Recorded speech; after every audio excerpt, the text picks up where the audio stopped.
Well, earlier I spoke to Robbie Moore, who's the Conservative MP for Keighley in West Yorkshire. The Home Secretary and the Prime Minister have been accused of bringing ethnic profiling into this area of crime. I asked him if he thinks that's valid.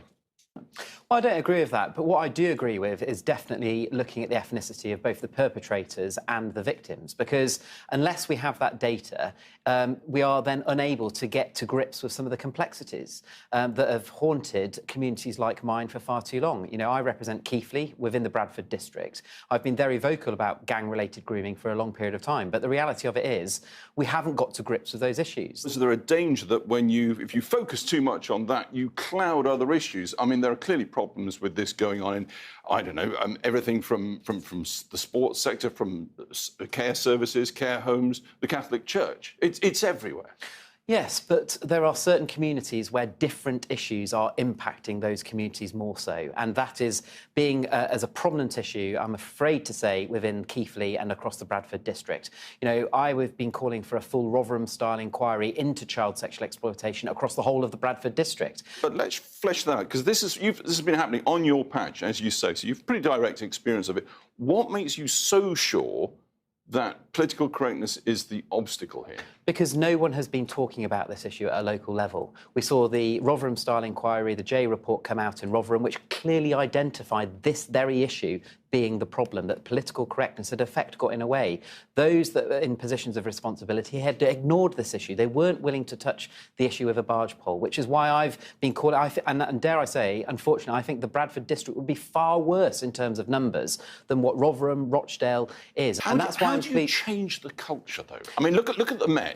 The Met were called, back in Macpherson, beginning of the century, they were called institutionally racist. They were called that a few days ago. In a generation, nothing had changed in that police force. One would suspect that police forces across the country, local authorities across the country, the same inertia. You change culture by having good leadership. And that is why I'm very pleased that the Home Secretary and the Prime Minister are being robust enough to bring out measures that potentially will ruffle a few feathers. But it is important that we absolutely have that sensible conversation. So what, in terms of ruffling feathers, but necessary ruffling feathers, you say, what's going to ruffle the feathers in today's announcement, and how? Well, we've already seen people say that the fact that we're allowing the ethnicity to be collected is not a step in the right direction. I absolutely think it is. The fact that we've seen individuals say that just simply bringing out tougher sentences is not the appropriate measure, I absolutely think it is. What's holding the police back, then? Right now in Keighley, you say the problem there is every bit as bad as Rotherham was. I do think that the police have definitely improved over the years, but it is frustrating that that speed has not been happening quickly enough. And I think that's probably because the parameters have never been set from the top, perhaps.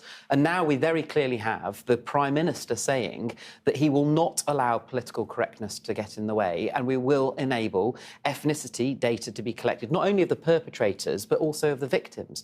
And what worries me is that there is a real issue of trust has been eroded from the victims in the very organisations that should be there to protect them. Can you impose trust? It seems to me you're attempting to impose trust by having a team that floats around Britain, frankly, giving police forces a boot up the bottom to get their act together. That's difficult. You definitely can't impose trust, and that's not what I'm saying. But what you can do is put the measures in place that earns that trust. And I think that this is a very good step in the right direction, that we have a robust announcements coming from the Prime Minister and the Home Secretary today. We will watch you with interest. Robbie Moore, thanks very much indeed.